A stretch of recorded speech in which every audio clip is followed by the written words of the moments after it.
Hello friends, welcome to ST tutorial YouTube channel. Friends, हम लोग science का practice set solve कर रहे हैं जो आपके सभी exam super TET, UPPSC, BPSC, RO, लेखपाल, यूपीएसआई, एनटीपीसी सभी परीक्षाओं के लिए जो साइंस से पार्ट पूछे जाते हैं सभी परीक्षाओं के लिए काफ़ी हेल्पफुल साबित होगा। तो फ्रेंड्स, वीडियो को अंत तक ज़रूर देखिएगा। और ये इसका चौथा प्रैक्टिस सेट है।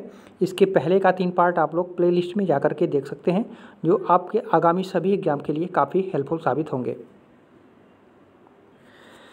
आज का पहला प्रश्न है, मधुमेह रोग किस हार्मोन द्वारा नियंत्रित होता है, अर्थात किस हार्मोन द्वारा कंट्रोल उसको किया जाता है। ऑप्शन ए में है एड्रेनालिन, दूसरा में है इंसुलिन, तीसरा है थाइमोसिन, चौथा है थायरॉक्सिन। तो कौन सा ऑप्शन सही हो जाएगा? तो दूसरा ऑप्शन आपका सही हो जाएगा, इंसुलिन। इंसुलिन के द्वारा ही मधुमेह रोग अर्थात शुगर रोग को कंट्रोल किया जा सकता है। तो दूसरा ऑप्शन आपका सही हो जाएगा। इसके बारे में थोड़ा सा डिटेल हम देखते हैं। मधुमेह कैसे होता है इसके बारे में थोड़ा सा हम जानकारी लेते हैं। जब हमारे शरीर में पैंक्रियाज में इंसुलिन का पहुंचना कम हो जाता है तो खून में जो है ग्लूकोज का स्तर बढ़ जाता है। ठीक है, इस स्थिति को क्या कहा जाता है? डायबिटीज कहा जाता है, अर्थात शुगर कहा जाता है। ठीक है, इंसुलिन एक हार्मोन है जो कि पाचक ग्रंथि द्वारा बनता है। इसका कार्य शरीर के अंदर भोजन को एनर्जी में बदलने का होता है। यही वह हार्मोन होता है जो हमारे शरीर में शुगर की मात्रा को कंट्रोल करता है। ठीक है, तो आपका आंसर यहाँ से आपको मिल जा रहा है। हार्मोन ही इंसुलिन ही एक ऐसा हार्मोन है जो शुगर को हमारे शरीर में कंट्रोल करता है। ठीक है, मधुमेह हो जाने पर शरीर को भोजन से एनर्जी बनाने में कठिनाई होती है। ठीक है, इस स्थिति में जो है ग्लूकोज का बढ़ा हुआ स्तर शरीर के विभिन्न अंगों को नुकसान पहुंचाना शुरू कर देता है। ठीक है, तो ये जो इंसुलिन है ये हमारे शरीर में जो शुगर की मात्रा है उसको कंट्रोल किए रहता है। दूसरा नंबर प्रश्न है, निम्न में से कौन सी धातु वायु में रखने पर जल जाती है, यानी जल उठती है? मैग्नीशियम है, जस्ता है, एल्यूमिनियम है, सोडियम है। तो कौन सा ऑप्शन सही हो जाएगा? तो सही उत्तर हो जाएगा आपका ऑप्शन नंबर 4 डी। ठीक है, सोडियम को अगर वायु में रख दिया जाए तो वो जलने लगता है। ठीक है, इसके पीछे कारण है, थोड़ा सा हम देखते हैं।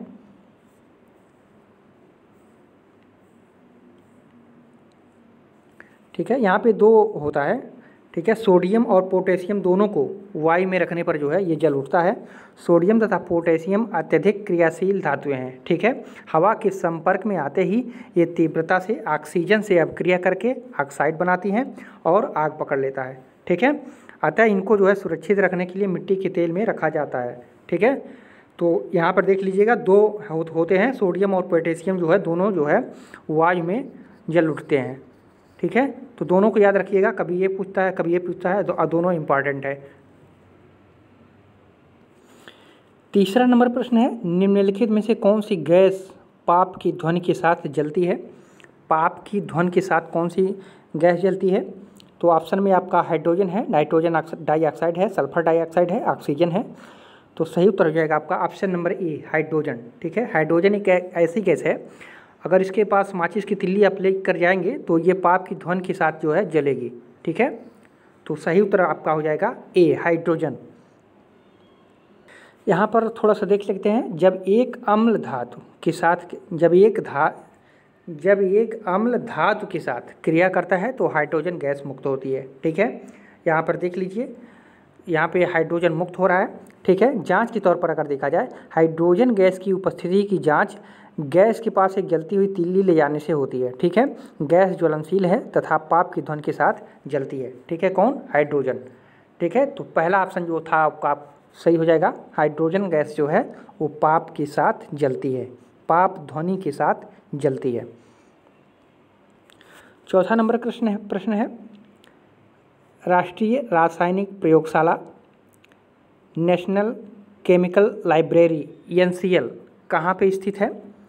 तो ये पुणे में स्थित है। ठीक है, एक पेपर है उसमें जो है चंडीगढ़ ऑप्शन दिया है, लेकिन हमने कई बुक में देखा तो पुणे उसमें दिया है। ठीक है, तो चंडीगढ़ नहीं है, पुणे ही है। और अगर आपको कन्फ्यूजन लगेगा तो कहीं और भी देख सकते हैं आप लोग। ठीक है, तो सही उत्तर आपका डी हो जाएगा, पुणे में।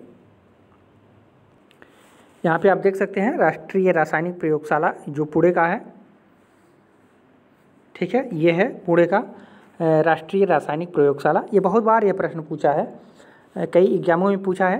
तो एक रेलवे का या किसी का पेपर था तो उसमें जो है चंडीगढ़ से सही किया था, तो मैंने बहुत प्रयास किया देखने का, तो बहुत जगह जो है पुणे ही मिला।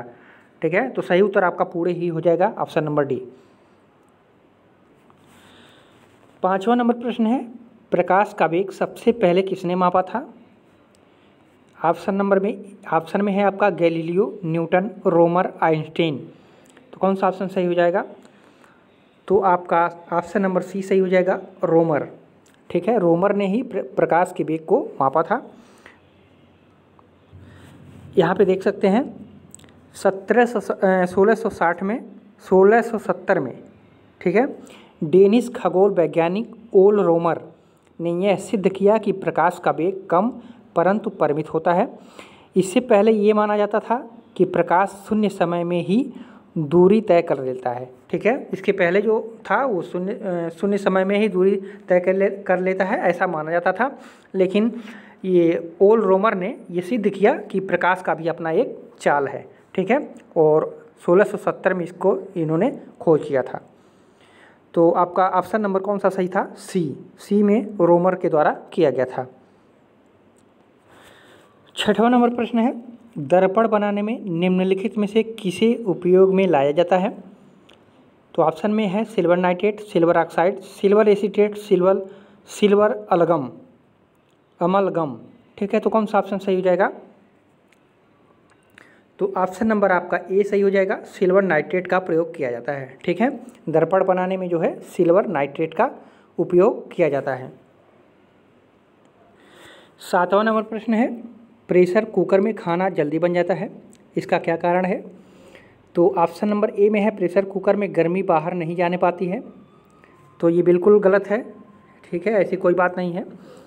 दूसरा है दाब अधिक होने पर पानी का क्वथनांक कम हो जाता है, बिल्कुल गलत है।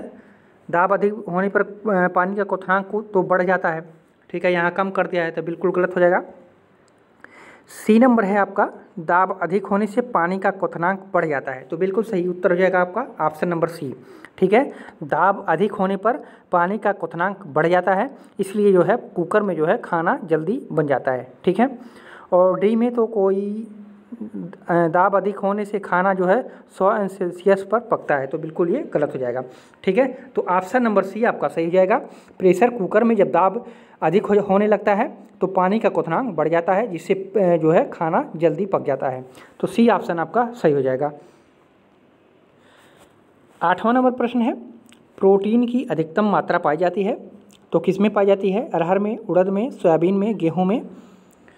तो प्रोटीन की सबसे ज़्यादा मात्रा पाई जाती है सोयाबीन में। ठीक है, तो दूसरा ऑप्शन आपका सही हो जाएगा बी। यहाँ पर सोयाबीन के बारे में थोड़ी जानकारी ले लेते हैं। प्रोटीन की सर्वाधिक मात्रा सोयाबीन में पाई जाती है। इसमें प्रोटीन की मात्रा 40% होती है। ठीक है, यह मुख्यतः दलहनी और तिलहनी फसल है, ये भी पूछा जाता है। ठीक है, सोयाबीन कैसी फसल है? तो ये दलहनी और तिलहनी फसल है। सोयाबीन से दूध तैयार किया जाता है, जो गाय के दूध के समकक्ष भी होता है। ठीक है, सोयाबीन के दाने में 40% प्रोटीन और 20 से 23% वसा और 30% जो है कार्बोहाइड्रेट पाया जाता है। ठीक है, और मध्य प्रदेश सोयाबीन उत्पादक में प्रमुख राज्य है। ठीक है, तो यहाँ से कई पॉइंट बन जाते हैं, सभी पॉइंट को जो है आप लोग याद रखिएगा। अगले प्रश्न की ओर चलते हैं। फ्रेंड्स, अगर वीडियो अच्छा लगे तो चैनल को सब्सक्राइब, लाइक और अपने दोस्तों में शेयर जरूर कीजिएगा। बेल आइकन पर क्लिक कर लीजिएगा ताकि आने वाले वीडियो का नोटिफिकेशन आप सभी को मिल सके। अगला प्रश्न देखते हैं, 9वां नंबर। 1 गिलास पानी पीने से जो है कितना कैलोरी मिलती है? तो ऑप्शन में है 0, बी है 15, सी है 25, डी है 50। तो कौन सा ऑप्शन सही हो जाएगा? तो सही उत्तर हो जाएगा आपका ऑप्शन नंबर ए, 0। ठीक है, पानी जो होता है वो कैलोरी फ्री आहार होता है। ठीक है, उसमें कैलोरी नहीं पाई जाती है। ठीक है, तो 1 गिलास पानी में जो है 0 कैलोरी होगा। ठीक है, उसमें कुछ भी कैलोरी नहीं रहेगा, तो ए ऑप्शन आपका सही हो जाएगा। 10वां नंबर प्रश्न होगा, विद्युत चुंबक बनाने के लिए सबसे अधिक महत्वपूर्ण होता है। ऑप्शन नंबर ए है कठोर लोहा, बी है मृदु लोहा, सी है स्टेरेडियम, डी है निकिल। तो कौन सा ऑप्शन सही हो जाएगा? विद्युत चुंबक बनाने में, ठीक है, इसको ध्यान रखिएगा, विद्युत चुंबक बनाने में सबसे अधिक महत्वपूर्ण जो होता है वो मृदु लोहा होता है, ठीक है। तो दूसरा ऑप्शन आपका सही हो जाएगा, ठीक है, मृदु लोहा।